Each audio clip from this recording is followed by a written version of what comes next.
శ్రీకృష్ణుడు గోవర్ధగిరిని ఎత్తిన చరిత్రను ఈ వీడియో ద్వారా తెలుసుకుందాము మిత్రమా. ఈ సంఘటన వృందావనంలో శ్రీకృష్ణుడి బాల్యంలో జరిగింది. వృందావన ప్రజలు ప్రతి సంవత్సరం ఇంద్రుడిని ప్రసన్నం చేసుకోవడానికి ఇంద్రయజ్ఞాన్ని చేసేవారు. పంటలు, గోవుల కోసం వర్షం రావాలంటే ఇంద్రుడిని పూజించాలనేది వారి నమ్మకం. చిన్నవాడైన కృష్ణుడు ఈ ఆచారాన్ని ప్రశ్నించాడు. నిజంగా మనకు అన్నం, నీరు, గడ్డి ఇస్తుంది గోవర్ధనగిరి భూమి, అంటే గోవులు. అవే పూజకు అర్హమని ఆయన చెప్పాడు. కృష్ణుడు గ్రామస్తులను ఒప్పించి ఇంద్రయజ్ఞానికి బదులుగా గోవర్ధన పూజను చేయించాడు. ఇంతలో ఇంద్రుడికి కోపం వచ్చి, ఇంద్రుడు తన గౌరవాన్ని తగ్గిందని కోపంతో వృందావనంపై భారీ వర్షాలు, తుఫాను కురిపించాడు. గ్రామమంతా మునిగిపోయే స్థితికి ఏర్పడింది. ప్రజలను రక్షించడానికి కృష్ణుడు తన చిన్ని వేలితో గోవర్ధనగిరిని ఎత్తి గొడుగులా పట్టుకున్నాడు. 7 రోజుల పాటు ప్రజలు, పశువులు, ఆహారం అన్నీ ఆ గిరి కింద సురక్షితంగా ఉన్నారు. అందరూ కృష్ణుడిని స్తుతిస్తూ భక్తి పాటలు పాడారు.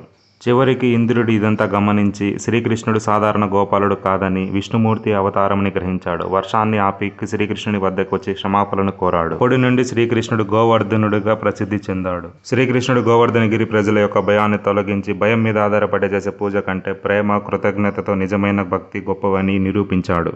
వీడియో నచ్చితే ఒక చిన్న లైక్, మరిన్ని వీడియోల కోసం ఛానల్ని సబ్స్క్రైబ్ చేయొచ్చు కదా మిత్రమా.